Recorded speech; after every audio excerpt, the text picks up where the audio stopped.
What is Mental Family about? To answer that, it's about Philip, who has lived in Japan for about 7 years now, is very much aware that he's a foreigner, but at this point, Japan is home. He doesn't have much of a reason or desire to return back to the United States, and not for political reasons or anything like that, but simply because he doesn't seem to have anything to go back to. So to the best of his abilities, he tries to find as many acting gigs as he can to keep afloat, whether it's commercials or he's also trying to, in other Asian countries like South Korea, maybe get an acting gig to kind of keep the money flowing. But as he looks for work, he stumbles upon a position in a rental family agency. Now, initially, Philip is a bit uncomfortable with the idea of not playing a role on camera, but playing a role in somebody's life, especially because it's with his first gig, which he does with the owner of the business named Shinji. It's him going to a funeral of somebody who's still alive, and it all's a little bit much and a little bit too weird for him. But at the same time, Shinji presents this as a golden opportunity where he gets to play a character in someone's life rather than one in a theater. And through multiple characters, when Philip starts to get into this, we see him initially struggle with the idea that the only audience member is the person who hires him, and then everyone else is co-stars. But after some point, he kind of gets into it to the point that the client becomes almost secondary to the person he's meant to focus on, whether it's Mia, whether it's Kiko, or a few other people. So getting to the view section, the first highlight for us is that Philip is shown to be an American in Japan versus Japan is hosting an American. And what we mean by this is that it's made very clear that Philip isn't this special person whatsoever. Yes, he's very tall. Yes, he's a white man where there's not too many of them, but it's not like the Japanese people of the movie are like in awe of him every time he's around, poking him, trying to feel his hair, some random weird stuff like that. He's an outsider who has done his best to integrate the best he can, has learned Japanese, has learned some customs, and why it's made clear that no matter how long he may live in Japan, he wasn't born in Japan, he wasn't raised in Japan, so there's certain things he just won't understand. At the same time, because Philip is shown to be so open about what he doesn't know and willing to learn, it makes it so that he becomes almost a medium and draws you in to the point where you want to know about what's Japan's politics going on, how is it as a society, in terms of the social aspect when it comes to LGBT people, those who feel alone or in isolation, how they are treated, seen, stigmatized, stuff like that. It really pushes you to focus more on how to experience Japanese culture rather than how Japanese culture could potentially be adapting for Philip and him being an American, unlike some films. Following that up though, the next highlight is that when it comes to the way Philip acts, because he's so curious, it's interesting to watch him go as someone who, for the most part, is peering into people's lives to integrating into them. For there's a scene early on where we notice that for Philip, what he doesn't do is watch TV or drink all the time in order to pass his time. Instead, when he's home, he looks out his window and there's a few sets of different people or families, and he just watches them. He watches them so intimately in a way that you can imagine him maybe trying to run into them, maybe throw a rock to get their attention, maybe wave so he can have like real interaction, but he doesn't. He keeps them at arm's length, almost like he's watching reality TV. So to see him go from that to then becoming somebody's surrogate father, pretending to be a reporter and really getting to know this man who has some type of memory disease, which be it Alzheimer's, dementia, I can't remember offhand, and him really integrating with that person's life, getting that person to have one last chance to experience one of the greatest things they did in their life and have that emotion one more time. It's such a almost stark contrast that it really reminds you that as much as acting is pretending in some ways, you are, if you're really good at it, taking on a character, taking on a role, and it's a role that doesn't just benefit you, but it's supposed to benefit the other person. And with the way that Philip plays these roles,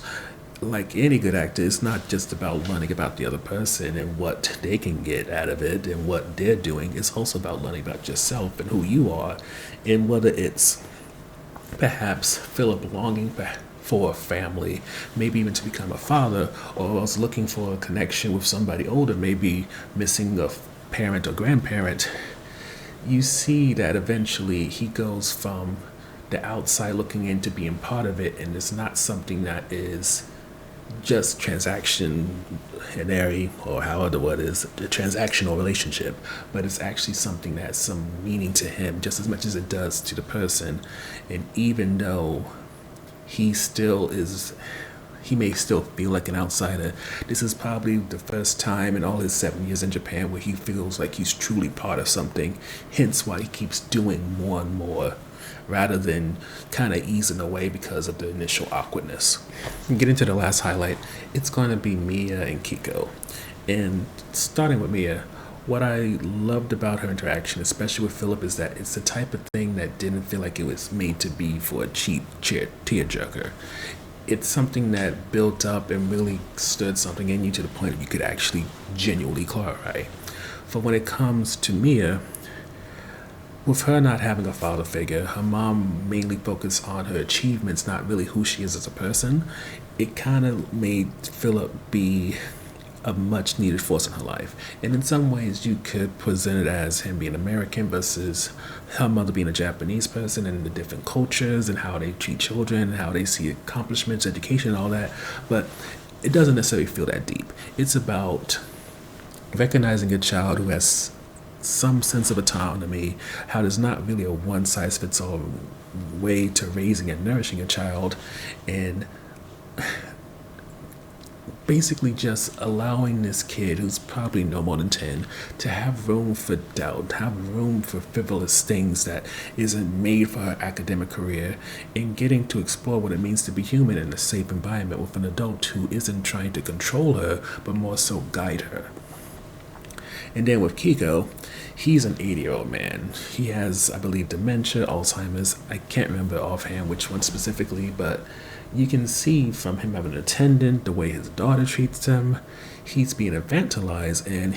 Kiko is this great actor. He had, I think, over 150 stage plays and won awards. So to now be kind of diminished to having to have somebody basically keep him trapped in his own home sometimes,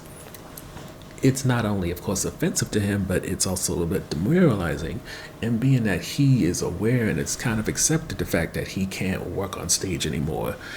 and he still may not be able to remember his daughter, remember the attendant, it's just his memory slipping. He wants to have one more moment. He wants to have a secret to himself,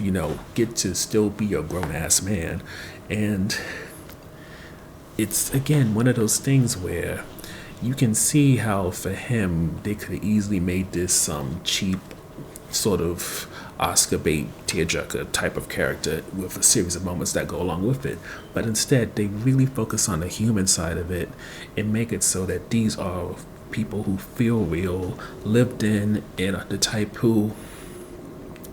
can have a genuine, which I know is saying too many times, but it's really what I think Brendan Fraser brings, and what he's often choosing nowadays with his roles, is having characters who don't feel like they're built up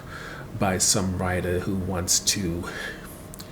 make some money or whatever. It's about really telling stories that can touch people, can affect people, can help them relate, or maybe give them the words they need to kind of speak for themselves, speak for who they used to be, or perhaps just give somebody a sense of, this is where I am, even though I can't put it into the words that I need you to hear. Which leads to the on the fence topic, and that's mainly that for as much as you may get emotionally invested in a lot of the Japanese characters, it should also be recognized this movie takes place over about a month or so. So while Philip may tell you about his parents, his upbringing, a whole bunch of stuff, the Japanese characters, they give you maybe bits and pieces, but they're not necessarily trying to spill their guts to Philip or even the audience when Philip isn't around. And in some ways, you get it. because maybe, because I don't really know, I watch anime, but that's not a complete representation of Japanese culture. So maybe it's that, generally speaking, they're private. So telling Philip all their business is not an option. And then when it comes to certain characters like Shinji, him explaining either to Philip or maybe even to the audience to a point why his home setup is the way it is, that's not going to happen. When it comes to Shinji's employees and why they joined and why they choose certain assignments and what's their background, to expect them to just divulge their whole life to a stranger, especially considering they kind of mistrusted Philip, especially after he almost botched their first job, you get it. But it doesn't lessen that need or desire to want to know these people better, especially because it feels at a certain point so one way in terms of you feeling so invested and potentially vulnerable because of them, but they're not giving you that same sort of vulnerability back in a way to really make it feel like a true connection between two people. Well, at least from viewer and character. But overall, when it comes to Rental Family, it's subtle, but at the same time impactful in ways that make it so Philip gets to be a proper medium as a lead character. And when he introduces us to various people who are in need of his services, it never feels like it's just an ensemble and we're trying to highlight these different kind of eccentric people who want to rent a person to fill a role in their lives. It gives you a genuine sense of not only loneliness that some people feeling or maybe longing, but also acknowledgement that when it comes to Japanese culture, why these roles, as much as they would be stigmatized in a Western world, they exist, and that there's an industry that is potentially flourishing because of the need of somebody to help you when it comes to your family not accepting that you're a gay person, or that you are potentially in need of somebody who experiences a type of social isolation where you don't know how to break out of that, and so on and so forth.